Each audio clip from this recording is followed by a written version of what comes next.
Kia ora koutou katoa. Welcome to The Hoon, where co-host Peter Bale and I go around the week's news in geopolitics and Aotearoa's political economy with a whole bunch of experts, academics and politicians, all to understand our worlds better and have some fun.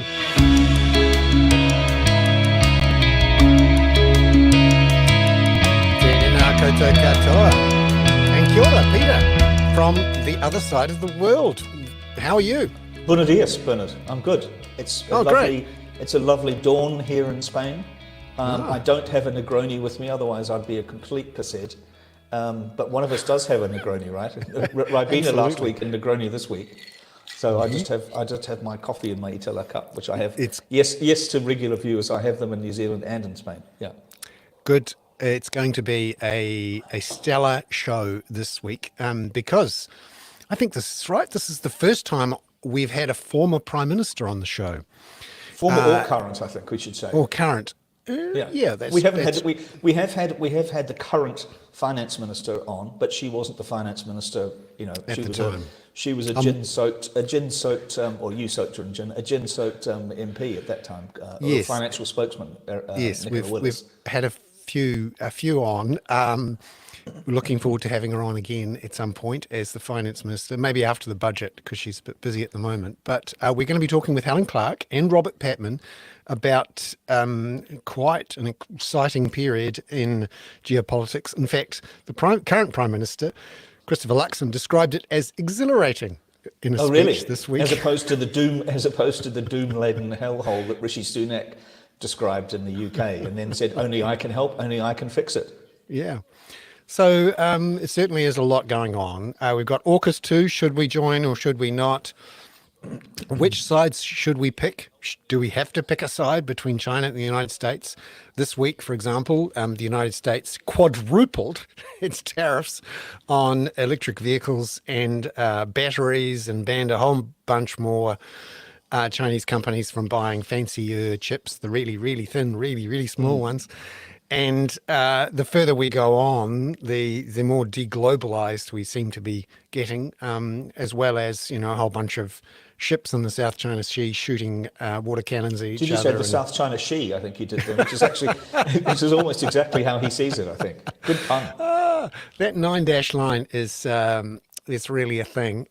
So we'll talk about that. And then at the end of the show, we'll have Ngāti Toa CEO, Helmut Modlik, on to talk about the Fast Track Approvals Bill, which really is the focus of a massive debate that's going on through our parliament about whether three people, Shane Jones, Chris Bishop, and I thought you meant the three mining companies that he had lunch with. Well, it dinner? That was dinner. And he said it was a last-minute thing, but it turned out it had been organised weeks in advance. And that it was after an accident. He mined his diary for the information. Yeah. But so there's that very good scoop this week from Newsroom, David Williams, about Shane Jones, who just happened to meet three CEOs and executives of mining companies at an after-works drinks in Westport while he was there a couple of weeks ago, but didn't declare it. Well, apparently, I think that happens more as when you walk into any bar in Westport. There's three miners there, but they're not. I mean, I don't think he met three people who go down coal mines and dig holes. I think he met three executives. Right? It's a little bit different. That's right, and he suggested to them that they send letters to the minister, which they did within a few days, including along the lines with. I was having dinner with Shane Jones a couple of days ago, and he suggested I send you a letter. Yeah, good, thank you. Dog did. Applying through the Fast Track Approvals Bill for three politicians to make, substantive decisions about the future of bits of our country. And it's quite a time. Are you doing a bloody soliloquy again, Bernard? No. I'll save that for later. Christ. I'll save that for later. We are living in quite a time. And we'll find out more about that later on and learn some history about the Porirua region, I hope. Well, that is potentially really interesting, Bernard. Let me just say, you want to talk about, I think when we have Helen on to talk, or Ms. Clark, Helen Clark, I think that's right. She just uses Helen Clark. That's always good. To talk about iwi taking up cudgels against the fast track legislation. And because I've been in the bookshop lately, I'll also recommend a book from a chap called Peter Walker, which I've just read, about the Haast Eagle, which is it's almost novelistic, but it is non-fiction, and it is absolutely fantastic about the taking of the land, particularly in Canterbury, and the deals that were done, the sleight of hand, and the shame of it, really. And it's a remarkable piece of work by Peter Walker. Peter Walker. Yep. I should explain perhaps why I wanted Helen to come on, because just before she, rather than interrupt her and Robert Patman, ruining my normal pattern of just interrupting Robert, it seems to me that she's been very effective on AUKUS, and Robert is very good on AUKUS. Seems to me she's been very interesting on the question of the Treaty of Waitangi and the recognition of it and removing that. And I actually didn't warn her that we'd ask her about that, but I would like to. She's also been very effective, it seems to me, on charter schools and a number of the other sort of initiatives that are inherent in, or seem to be inherent in, this coalition, even though we might have expected it to come. And I guess lastly, my impression is, and it may just be that I'm spending too much time on X, is that she's really acting as a sort of one-woman opposition at the moment. And she's very cogent, very thoughtful. Of course, she also, has done that thing with Don Brash relatively recently that we talked about various aspects of Brash's campaign and about August. So it's kind of, she's fulfilling an interesting role in New Zealand politics, and that's really why I was quite interested to know what was going on there. And that's why she's on. It's not any particular political bias, but I think she's a very cogent spokesman at the moment. And as you know, I was also cautious about bringing her in with Robert, because I don't want to compromise him. But he's a big boy.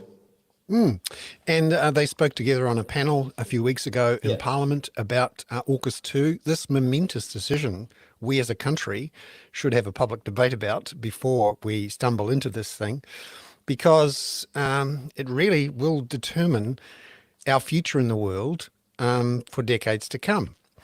And there's no more apt and topical example of that than today, the biggest announcement by our biggest company about its future in the world.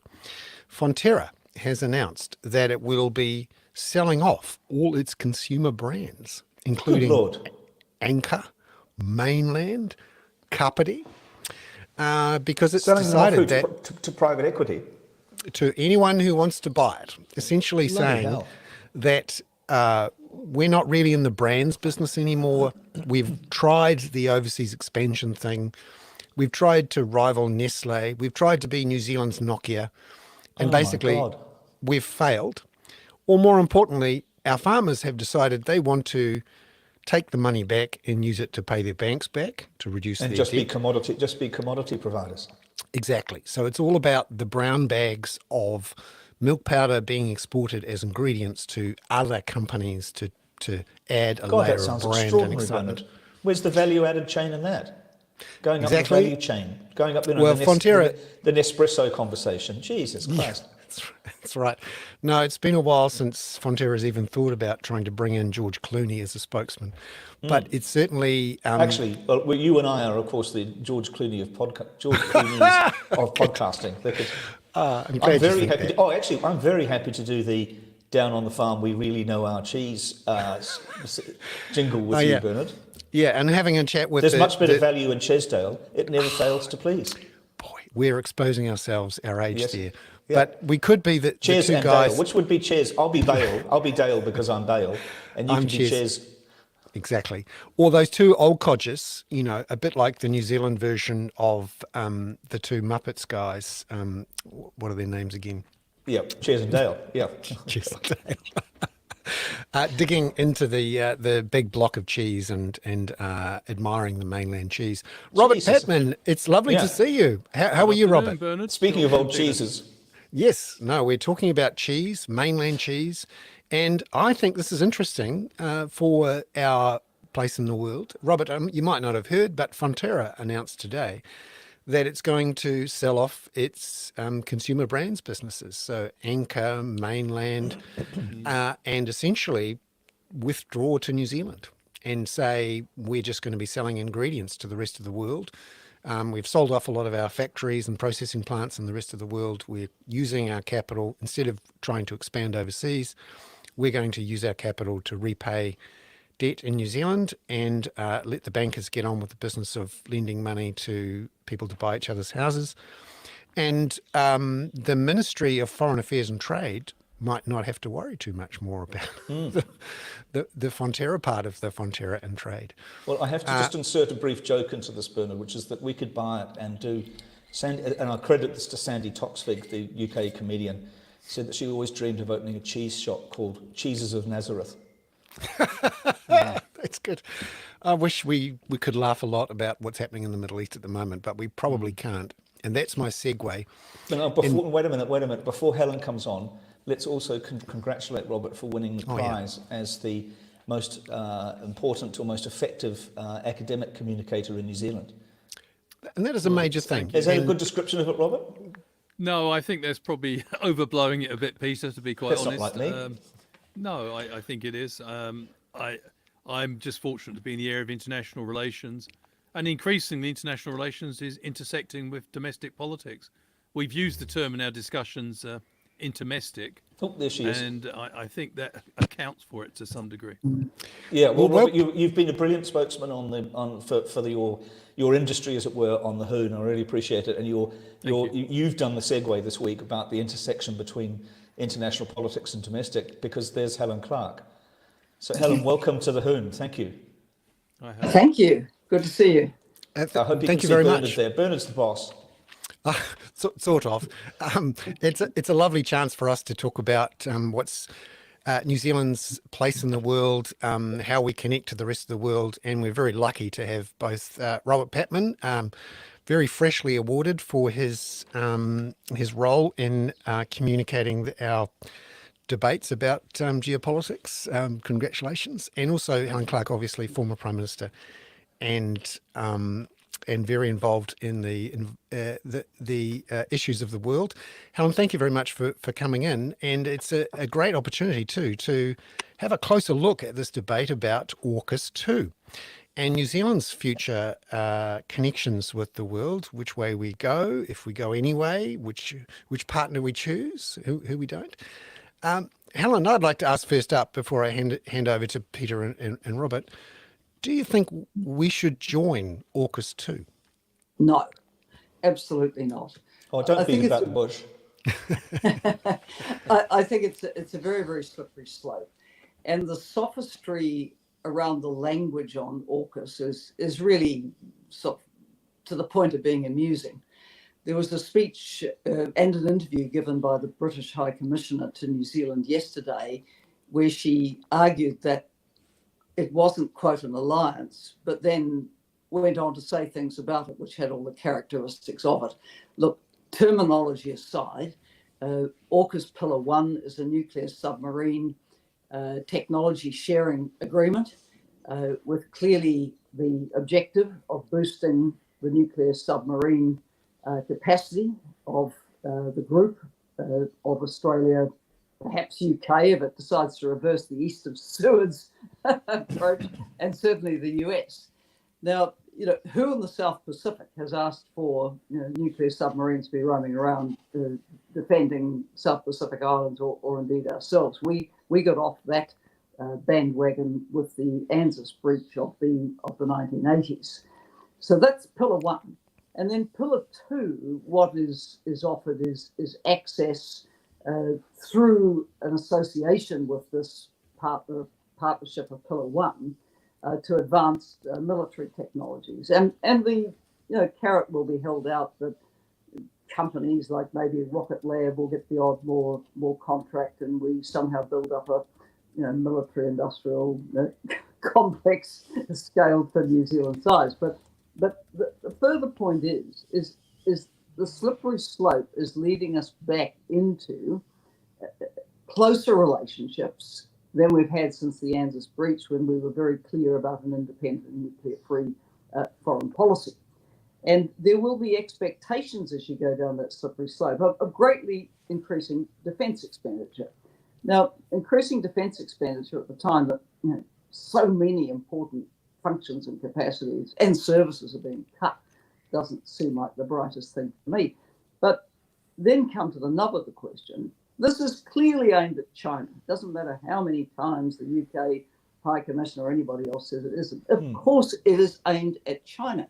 And China clearly is our biggest trade partner. 26% of our trade, twice as big as Australia.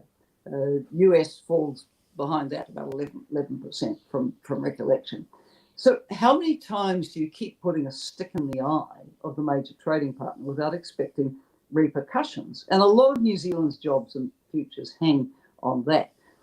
Just in the last 2 weeks, I was at a closed-door conference, sort of almost track 2 type diplomacy, with what's called the Amity Circle, which was begun by the former Indonesian Foreign Minister, Marty Nakalawa. And he brewed together a group of us from around the region looking at how do you navigate this increasingly polarized environment. And I must say that the ASEANs who look to, be friends to all, enemies to none, seem to me to have a smarter approach than the one that New Zealand is being led by the nose towards. Helen, before we bring in Robert, because I almost want to sort of pull the string on your back and his and just let you both go at it in a sense, with probably complete agreement with each other, which we never do on this podcast. But Helen, Bernard made a slightly binary thing there about choosing between China and the United States. Could you address that? Because you and Robert have, you've had the opportunity to put it into policy, have frequently talked about an independent New Zealand foreign policy, but also New Zealand's role in being a leader amongst small nations, perhaps, forming coalitions when we need to. And then secondly, I'd like you to address the political question of where this momentum is coming from in Britain. Is it that, Luxon is the new Holyoke, as it were? Well, firstly, I think, setting it up as you choose the US or you choose China is not the way to see it at all.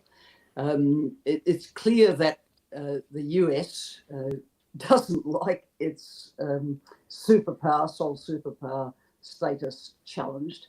And there's even been statements on the record that suggest it's not prepared to have its geoeconomic primacy challenged either.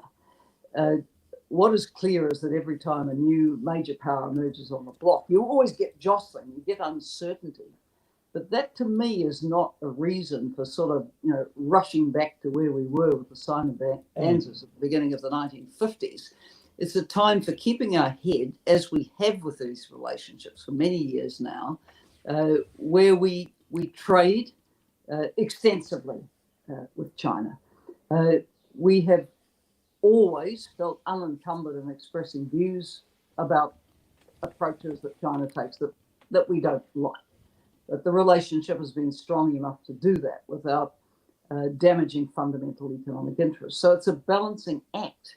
And that's the balancing act we need to seek to continue, not buy into, all the way with LBJ as the saying was. It was exactly what I was thinking, yeah.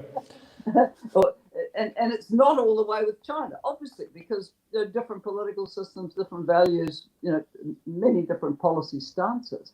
But fundamentally, we have to earn a living here, and there's no ready replacement for that major China market. I doubt there's anything we sell China that they couldn't get somewhere else if they wanted to.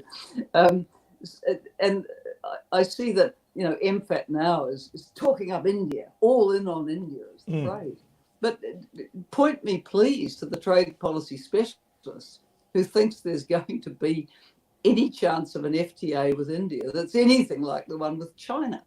I agree with improving the relationship with India. We, haven't put enough effort into it for forever, but not as we're falling out with China, so we need to fall in with India. No. Treat these relationships on their merits. Helen, could you argue that things are different now to what they were in 2008 or so when New Zealand signed its free trade agreement, when there was no Xi Jinping, and when there hadn't been an invasion of Ukraine, which meant that the forces of the world, the United States, Russia and China, were increasingly unpicking the globalization that we'd had. And we're now very clearly moving towards a deglobalized world. Financial issues. Just this week, Joe Biden has quadrupled the tariffs on imports from China, and China has said it will respond.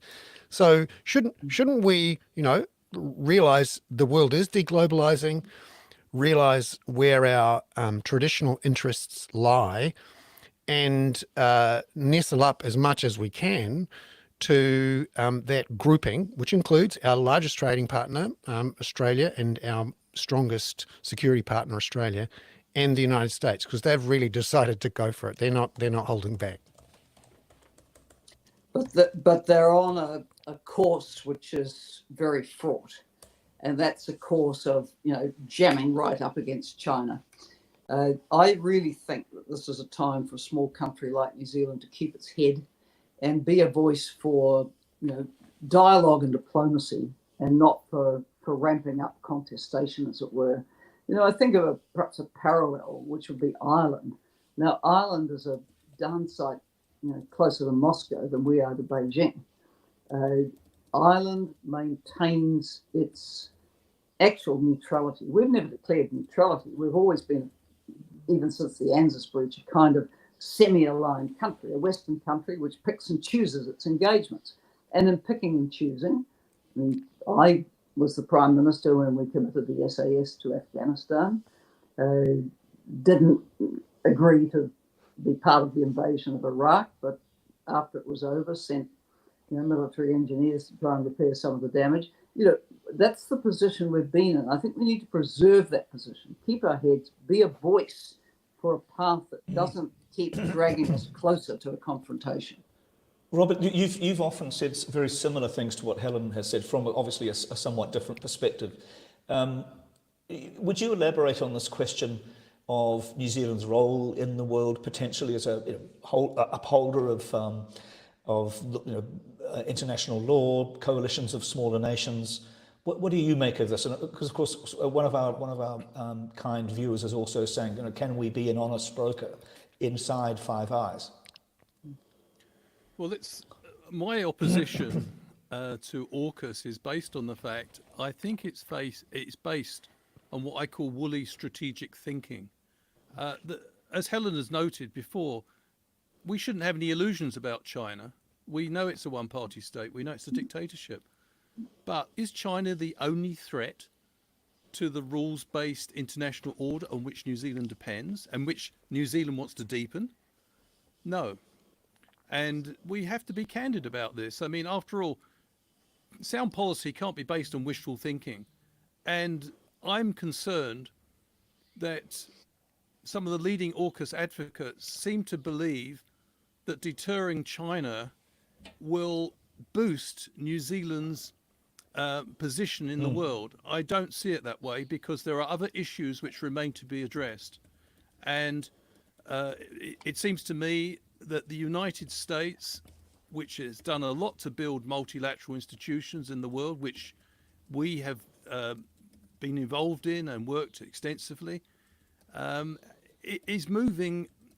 The United States in 2024 isn't, in my judgment, the same United States as it was when Bill Clinton was in office, for example.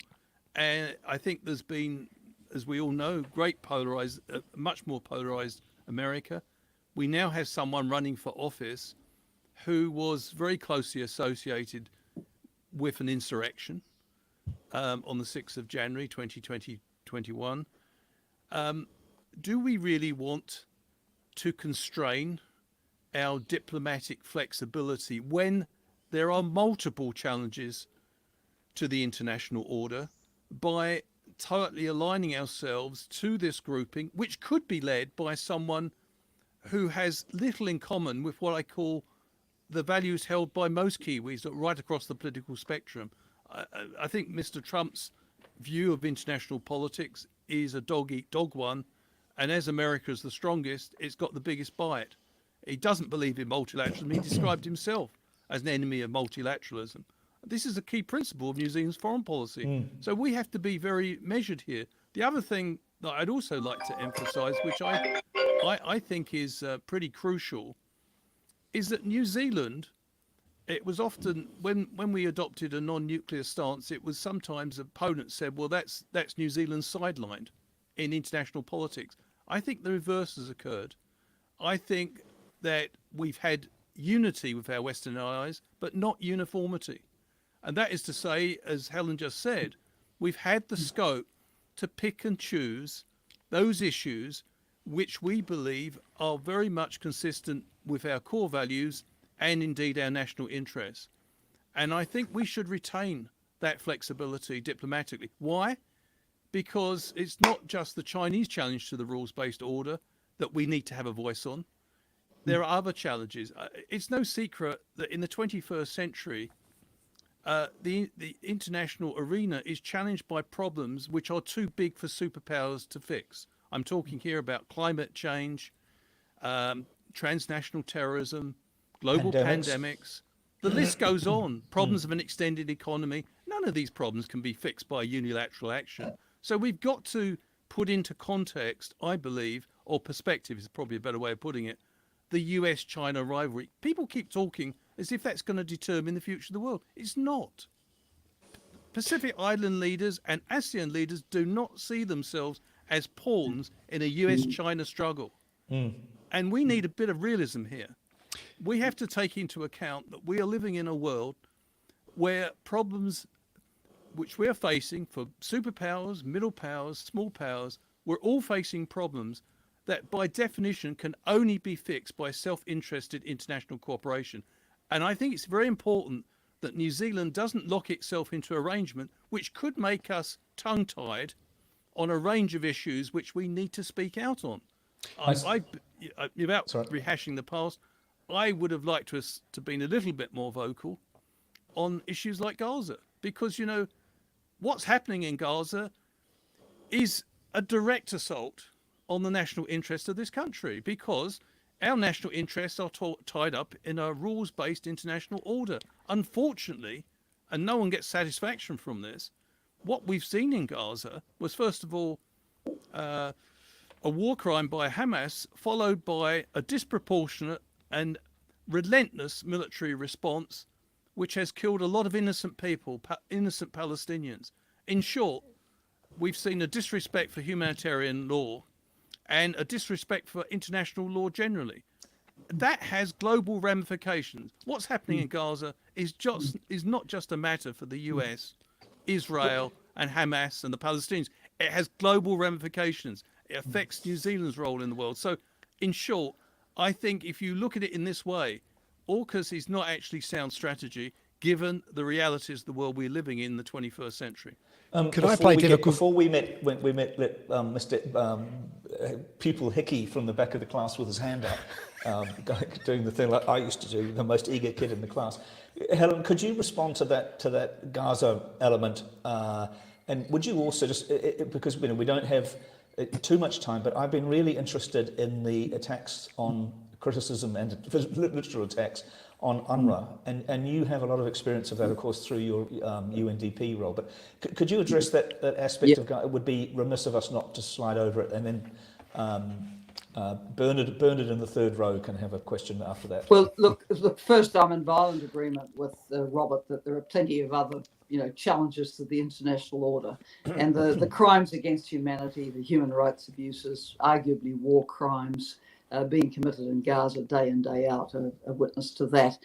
Also, of course, the Russian invasion of Ukraine is a grievous assault on international law.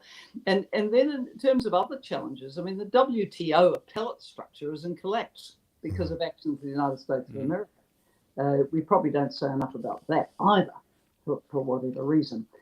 Coming to Gaza, when I was the head of the UN Development Programme, I also chaired the whole group of agencies which came under the UN Development Group, and one of those was UNRWA. So yes, I've known UNRWA for years. In fact, when I was PM, the head of it came to visit me in New Zealand, so I always took an interest in supporting the funding And you cannot effectively deliver humanitarian aid into Gaza without UNRWA. It's the biggest agency. Significant part of the Gaza population are classified as refugees, displaced when the state of Israel was formed and so many Palestinians fled in fear. Now, Israel has an agenda to get UNRWA closed down because Israel wants to put the refugee crisis of the late 40s behind it. And UNRWA's presence is a reminder that, many people were displaced and that there's ongoing international support for them as refugees. So it's got a full-scale assault on the agency. The UN Secretary General set up an independent inquiry to look at Israel's allegations about UNRWA. Israel then offered no evidence whatsoever. And the report concluded, in the absence of evidence, which you refuse to submit, we can't find in your favour on these allegations. So really, UNRWA is just caught up in this bigger picture of the far right, which governs Israel today, wanting to continue to ignore the plight of Palestinian people and their desire for self-determination. Just Helen, on with my devil's advocate hat on, could you argue that now the rules-based order is pretty much trashed? The WTO is never going to come back. Just this week, even the Democratic president has just quadrupled the tariffs on imports, which are completely against the WTO rules. And increasingly, the global economy is going to be about who has the best AI, the best chips, the best quantum computing. And so much of it is tied up in this contest, this chips war between the United States and China. And that whether or not we want a rules-based order to carry on, we really have to make a choice, because the future of the global economy is going to be tied up in this stack of whose companies are allowed into China and not into China. In a way, we've already made that choice. We've locked out Huawei from our mobile networks. In a way, surely it's inevitable we're going to have to go down this direction. Well, again, I think it calls for a lot smarter diplomacy, because is it really in New Zealand's interest to see the world on a course to decouple from the large developing economies, emerging economies of the world? They have other forums. The BRICS are expanding. The BRICS, Brazil, Russia, India, China, South Africa, are now joined by UAE, Saudi, Ethiopia, Argentina, etc. This is a very significant share of the world population. And there is, really a call coming from that. Well, these people want a different economic model. We can offer something. So it's not in our interest as a trader to see the world divide into blocks that are based around trade blocks, based around geopolitical positioning. And we should be a voice for reinvigorating the credibility of the WTO. We have a very dynamic WTO Director General now, Ngozi, the American Nigerian dual citizen, who's very smart, very effective, doing her best. She needs help to reconstruct it and to get an appellate structure in place. I mean, I hate to be cynical, but the US can impose these tariffs on China, knowing that in the end, if it's pushed up through disputes procedures at the WTO, because these procedures at a certain point are defunct, there's not going to be a finding against it. So, we are in a bad way with this stuff. But rather than just accepting that the world's going to divide into trade blocks of North and South, and believe me, the South's going to be a lot bigger, we need to be a voice for getting people back into the same conversation. Robert, you're a voice for getting people back into that same conversation. I asked Helen why this is happening, and if we think, it's not just Winston Peters, but Winston Peters has been a moderately successful foreign minister in the past. We have presumably still an effective policy section in MFAT. Where is this trend coming from, as far as the New Zealand politico-academic establishment? This kind of all the way with LBJ kind of approach. or what that's how it feels. It might be cliche to say that. I was also going to say, of course, where Britain goes, we goes, but that was Menzies.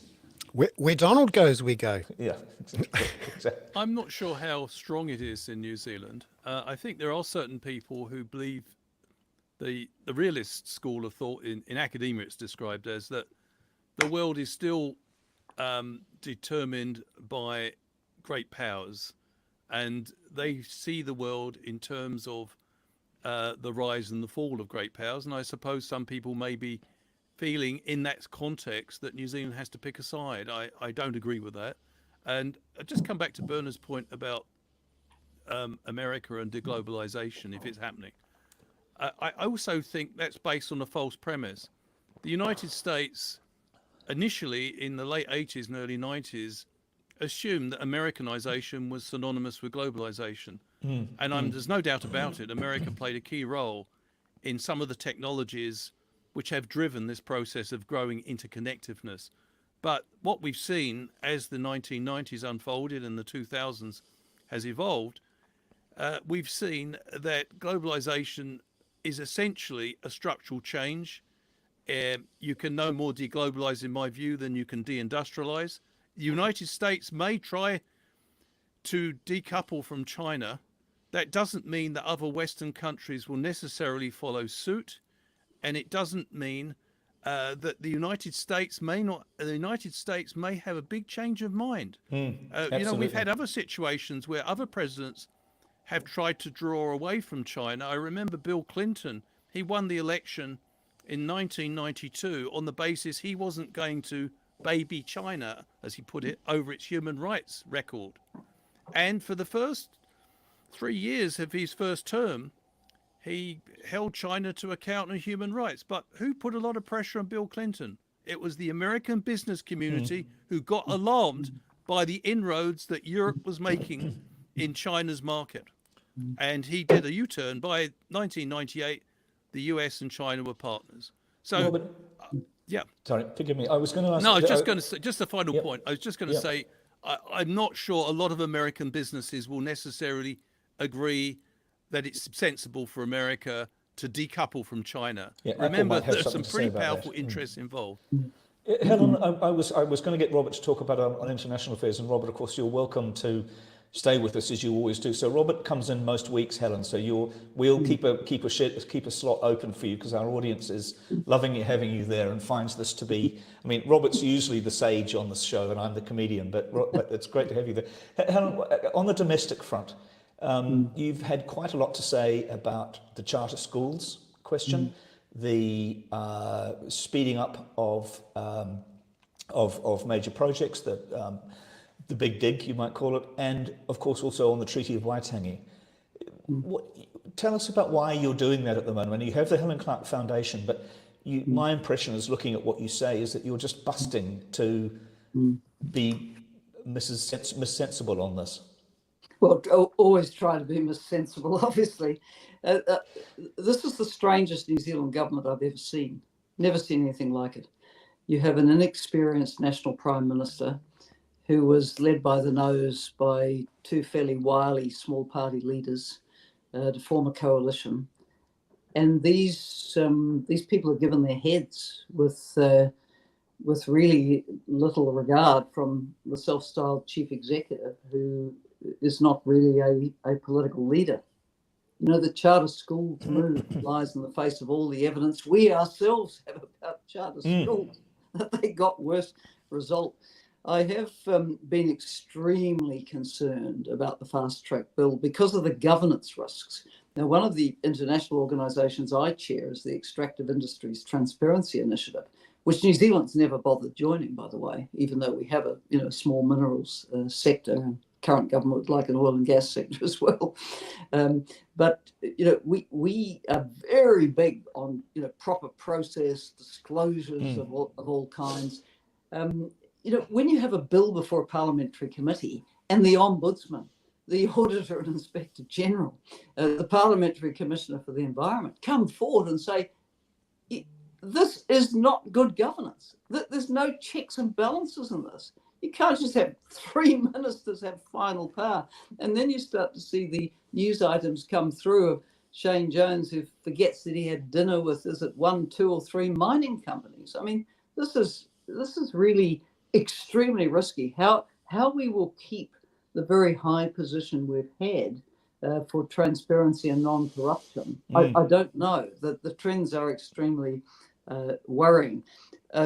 Another thing to follow today is Mark Dalder of Newsroom NZ has got hold of the cabinet papers and decisions on New Zealand's negotiating stance on the pandemic agreement in Geneva. This is a shocker. There's such a change with the change of government. And they're basically, the word equity doesn't appear in the negotiating mandate, but is central to whether the negotiations succeed or fail. Human rights are hugely downplayed. And the overriding objective is New Zealand's sovereignty. Look, for goodness sake, if we want a strong global pandemic preparedness and response system, we have to work together. We have to cooperate. And to have as your overarching objective New Zealand's sovereignty is really a deep worry. Helen, just one last question, if you don't mind, or I think Robert, but Bernard in the third row is shaking his hand again. The Treaty of Waitangi, in the 40 years that we've been progressing from serious recognition, implementation of it through the judiciary and the government, that has become a very foundational, effective document to me in a way. But it seems to be being pulled apart, or being at risk of being pulled apart, both by the coalition, but also by what we've called on the podcast before, the grumpy Pākehā wing of New Zealand society. I mean, how do you tie together this thread of weakening the influence of the Treaty of Waitangi, the Waitangi Tribunal, and then also polarisation in New Zealand? How do you? It worries me. Does it worry you? Yeah, it does, and I think we've got to find a new equilibrium on this.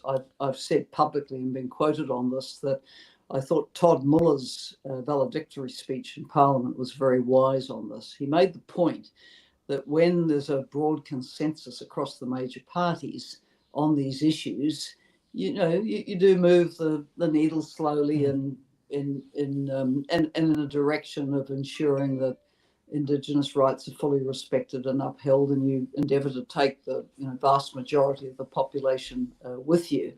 Anne Salmond was quoted said in her newsroom op-ed or her interview somewhere in the last few days that she felt that Three Waters was mishandled because the government only appeared to be talking to one party and not to both sides. And if you just fully engage with one party in the sense of Maoridom, and you're not involving Pākehā sufficiently in the shaping conversation, there'll be trouble. So as I say, we need a new equilibrium. I think there are a number of areas where the last government pushed the pendulum too far, didn't take people with it. Now it's sort of going back with a vengeance, which isn't going to be helpful either. Again, let's keep our heads here. New Zealand, we have a record now since the formation of the Waitangi Tribunal of talking things through. We negotiate, we find a way. You can't legislate for the principles of the Treaty of Waitangi. A treaty is a negotiated document, right? So that's just plain silly and divisive. So let's hope some cooler heads come into this conversation. Thank you, Helen. Bernard, you seem to have your mic off, mate. Jesus Christ, poor old Helen's going to think this isn't a very professional podcast. I've got my Zoom hat on. Yes, no, Helen, thank you very much for coming onto the show. It's been lovely to have you, and also on with Robert, a top tier of geopolitics discussion on the Hoon. Thank you very much. Thanks so much, Helen. We're going to bring in Helmut Modlik now, so we'll thank you very much for coming on, and see you next week. Thank you. Bye now. Bye. Thank you, Robert.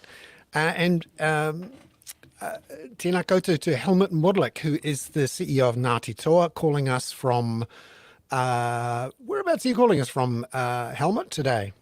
On the beautiful shores of Porirua Harbour, Te Awarua Porirua. Yeah, it's great to have you on the show, and in large part because I read an excellent op-ed from yourself in the spin-off today, where I often turn up as well. And you talked a lot about the history of Porirua and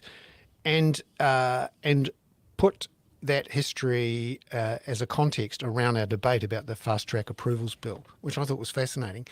Could you tell us about, why the fast track approvals bill and the risk that, politicians in Wellington make decisions that affect people in lots of places and can be damaging?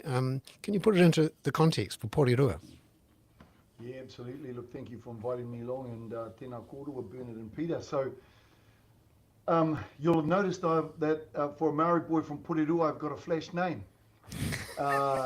And that's relevant to the question you've asked. 1951, 120 squareheads, as my mother used to call them. They were mostly Austrians, and 3 Germans turned up in Porirua.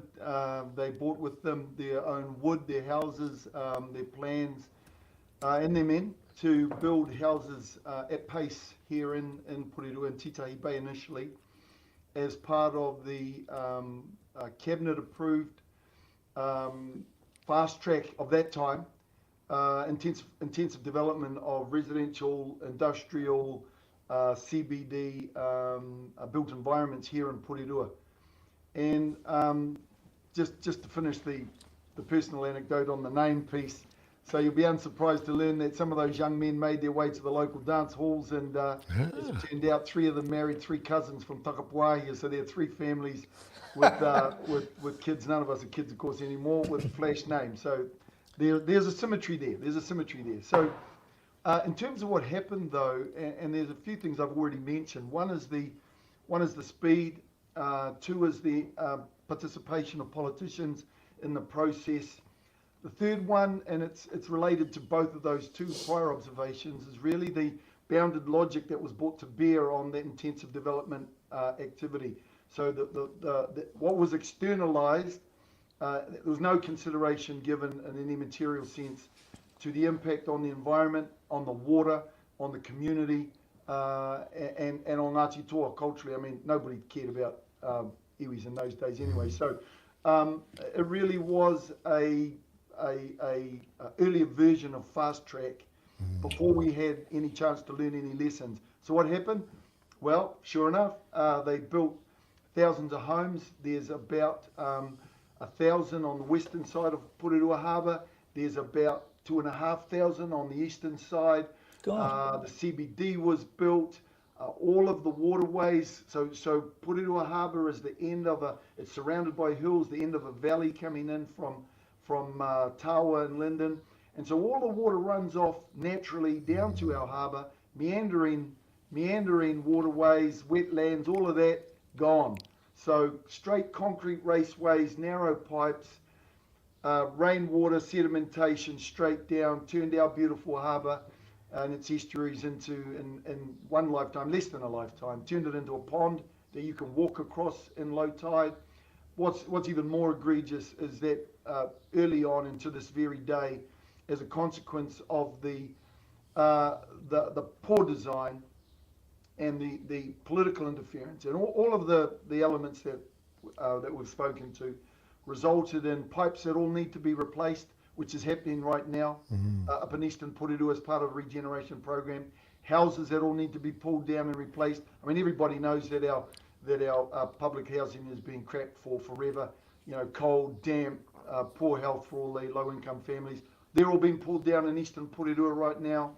And unfortunately, though, the wastewater plant that continues to this day to pollute us on a regular basis, not only the harbour, but our beautiful beach, Titahi Bay, surfing, swimming, on a regular basis, polluted, all because in an earlier era, political motivated, overseen, fast track, narrow bounded logic development. So living memory, I've been there. I was a kid and now I'm not and can't do it. So from Ngāti Toa's perspective, utterly unwilling to accept the prospect of a repeat in Aotearoa anywhere, but in particular here at home. And that's what we had to let our government know for those reasons. Helmut, is it likely that you would join with Ngāi Tahu and other iwi groups to fight this, or is there a specific, do you need to do it sort of individually I mean, I know you're doing it as an iwi, but Yeah, look, that's a good question, and it really goes to a bigger one, really, that speaks to our civil society and perhaps even to the current settings on our constitution and arrangements and so forth. So, I mean, one of the sources of relative powerlessness of Papua New Maori around the country is we are a minority in a democracy, and the basis of our rights in Te Tiriti is not entrenched, and so we get someone come along like the current coalition, and they want to play silly buggers with Te Tiriti or Waitangi and its redefinition, all the rest of it. And so, look, to answer your question directly, there is always strength in greater unity, whether it was us and Ngaitahu or everybody or whoever, there's always strength in that. But I think at this point in time, the scale of response, the specificity of the issues, and I think the response to date about what a wiser course might be gives me some optimism that in fact the government has heard, not just from Ngāti Toa but everyone, and that we're likely to see some sensible edits on that legislation, shall we say. Helmut, do you think there's an opportunity here, because New Zealand's had this a constitutional flaw where we don't have an upper house, we don't have a formal constitution, and in theory, if you're a prime minister and you've got the confidence of your caucus and you can win a confidence vote in parliament, you can do pretty much anything. You can. Yeah, and one of the responses to it was firstly MMP, which until now has delivered relatively moderate governments that's not willing to overturn everything, and also it delivered the RMA, which Geoffrey Palmer designed as in a way, a type of restraint on the power of the executive. And this bill, in effect, tries to overturn that and give that power directly to the executive again. Do you think that the treaty, in a way, could be one of those tools used to reimpose a guardrail, if you like, on the executive? And we're seeing it in many cases, with the attempted changes to Oranga Tamariki legislation, with the removal of the Māori Health Authority. Often the first way to challenge this is in the Waitangi Tribunal. Do you think that the treaty could be one of the ways that we put a guardrail on the power of the executive? Well, let me say that the historical record is clear. The judiciary has spoken at various levels, and until recently, even our legislature was very clear. The constitutional foundation of this nation and the basis on which its legitimacy arises is Te Tiriti o Waitangi. However, we still concurrently operate a informal constitution that makes allowance for the kind of flexing and wriggle room that David Seymour is looking to insert himself into and try to rewrite some of that precedent. So look, I 100% agree with you that whether this coalition agrees with it or not, the facts are still are unchanged by their political machinations, and in the not too far distant future that will be confirmed, and there will be in fact a greater degree of certainty around that. But I'd make two additional important observations. First off, most fundamentally for me, coming back to the infrastructural issue and the fast track thing, it's just a very stupid idea, gentlemen, that we ask laymen who are hired and fired every 3 years to make decisions that will last 100. That's just stupid, right? It's even silly to say, but that is what we do. And that currently derives out of the current design of our machinery of government. What has politics got to do with water? Explain that to me. Mm-hmm. Right? There's no logical connection with that. Or frankly, most if not all of our infrastructural requirements, those are essentially technical issues. The only political decision is who pays and how much and when. And so really, to my mind, as an example of an innovation that would put this whole damn thing to bed, is what if the House of Representatives was the elected body to make a certain category of apolitical decisions, like what a first world country needs in terms of its infrastructure. What about that? So we take it out of the executive, it's depoliticized, and we have, in fact, our House of Representatives, a committee thereof, does the heavy lifting, makes those decisions. Just as an example of the innovation that's possible for us to take the heat out of this. The second observation I'd make is that, and coming back to utility in its place, iwi and hapu as a concept, as an enterprise, by definition, is intergenerational, right? Just saying the word iwi, that doesn't make any sense except to reflect on that characteristic of it. It's an intergenerational enterprise. And so, again, by definition, iwi Māori are concerned about have an intergenerational frame on everything that we're doing. And that's without regard to our worldview and our tikanga that has a more holistic, grasp of all these things, even without regard to that. And so coming back to the value of te tiriti or waitangi, quite aside from the fact that it is what it is that there absolutely is within it the constitutional elements that would enable us to balance the inevitable tension between what we do today, tomorrow, and the next day, right? It is absolutely there, and I look forward to the day in not too far distant future when we can realise that. Helmut, it's Peter here. Thank you so much for coming on. It's you've given us one of them. I mean, I know Bernard, was basically bringing you on to talk about housing, but this is an absolutely brilliant sort of explanation of how the treaty works and how you see it. Are you worried? I mean, you're clearly younger than I am, and the old. Well, it's very generous of you. This is the Boomer Network. I'll take it. I'm not even Boomer adjacent anymore. Are you worried about the polarity or the polarisation that's occurring, where this very strong message comes out through the coalition, or through two members of the coalition at least, about we're all just Kiwis. We can't do things on a racial basis. We're all just bloody Kiwis. No, I'm not. And I'll tell you why. I'm not worried. Thank you. So if you go and ask anyone under 40 in New Zealand what they think about environmental issues, climate, te tiriti, reo Māori, anything, right? You know what the answer will be. Even probably most people under 50. What we're living through is the final throes of the Anglo-Saxon kickback.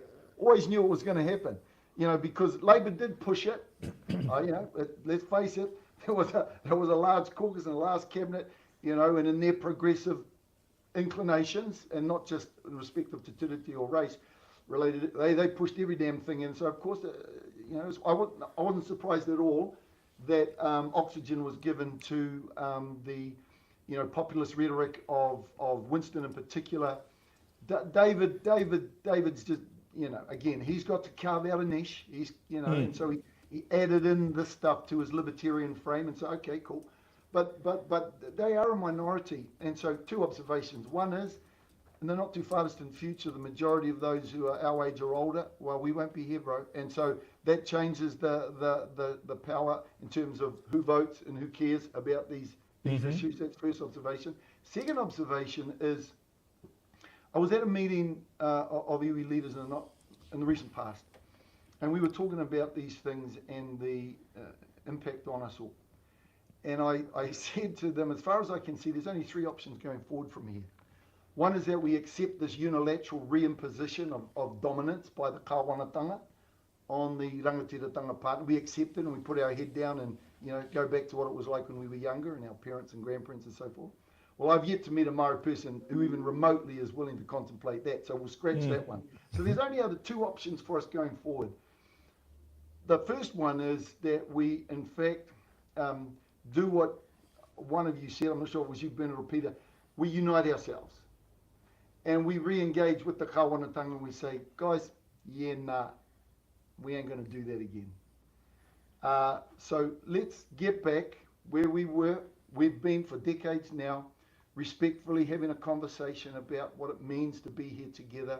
Yeah. We can't change the past, that's done, but we can create a future going forward that's mutually mana and enhancing. Jesus, Helmut, you're going to be a politician at this rate. No, never going to happen. I'm an iwi leader. But here's what will happen. Here's what will happen when we do that, and we will be doing that, by the way. Helmut, we've had a fantastic reaction to you coming on the show today from our audience. I mean, it probably does mean that we have. I mean, I suspect that there are some boomers out there like me. I mean, Bernard and I do appeal to a very young audience as well. But so it's very encouraging for you to think that this is a passing phase, and that once us old buggers have shuffled off this coil, we'll be back to normal. No, it will. I mean, the last thing I'll just say on that. So when I was having this conversation with the iwi leaders and they expressed sorts of concerns that you're alluding to, I said, Tim, the reason why you don't have to worry is because we're right. All right? We're right. The work's been done. The facts are in. Right? We're right. All we've got to do is to operate within a framework of three things. Pono, tika, and rangi maria. That's truth, justice, and peace. Right? Just tell the truth, seek justice, and be peaceful in those two things. And it's just a matter of time. We'll get where we need to get as a country. And that's the frame that for myself as an iwi leader, I'm pursuing, and which, to be frankly, is like selling ice cream on a beach. This is exactly how our people are thinking. So, yeah, not worried. Not worried. Kia ora, ngā mihi nui. Helmut Modlik, the CEO of Ngāti Toa, thank you so much for being on The Hoon. Tēnā koe, Bernard. Tēnā koe, Peter. Tēnā kouroa, tēnā Thank you. koutou.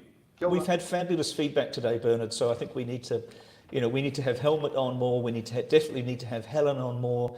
I think we possibly need to get. And I was thinking when Helmut was talking about cool names, I was recalling a wonderful political candidate for, I think it was Matt Rata's party, New Amsterdam Reedy, who of course had been named after the ship that took his father to in the Maori battalion to war. And there's a lot of those. I've just finished a book finishing a book by Richard Flanagan called The Narrow Road to the Deep North, where there's an Australian character called Gallipoli von Kessler. And there's plenty of that. This is the book I was talking to you guys about too. It's the Peter, I couldn't remember. It's Hard by the Cloud House, and I thoroughly recommend it, as I did when I was running the bookshop and sold several, but now have read it myself. It's fantastic on the issue of the Ngāi Tahu settlement in Canterbury, as well as the Haast Eagle, and also some very interesting ideas about who found New Zealand first, leading back towards China and even the Middle East, but without the usual racism sitting on top of it. Now, skateboarding dog, Bernard. I'm worried that this might have already been big news in New Zealand because it's such a classic Australian story. You remember when we were at Reuters in Australia, we would do the cane toad story, the snake story, the alligator story, or crocodile story rather, not alligators, Jesus Christ, Peter, and everything that stings and bites. So we have a wonderful story from Newcastle in Australia of a rather terrific woman with a double cab ute who decided to wear woolen pants and a heavy jacket because of the red-bellied snake that had moved into her car. And she said, I believe it was in there for a good 3 weeks before that because I was finding snake poo everywhere. But she called the snake Fluffy. Fluffy. Yeah, but Fluffy. I just love the idea that you're driving along wearing heavy clothes just in case you get a nip from a highly venomous red-bellied snake. Yeah. It's my idea of hell, but yeah. Yep. And this week, on average, 200 New Zealanders move permanently to Australia every day. Yeah, if they knew about the snakes, they wouldn't go, would they? No, they wouldn't. I mean, if they knew you had to wear wool to have in your double cab ute, they wouldn't go. Exactly. Let's not even start about huntsman spiders. No. But Peter, thank you so much. It's been a great show. And thank you also to Simon, our producer. And thanks to the audience. We've had wonderful feedback today on Bernard. I know you don't generally look at the YouTube, but the feedback on YouTube has been very, very strong. So thanks, everybody. Fantastic. Thank you very much. Have a great weekend, everyone. That's been The Hoon. I'm Bernard Hickey and Peter Bale for the Kaka. Ka kite anō. Bye-bye. Thank you.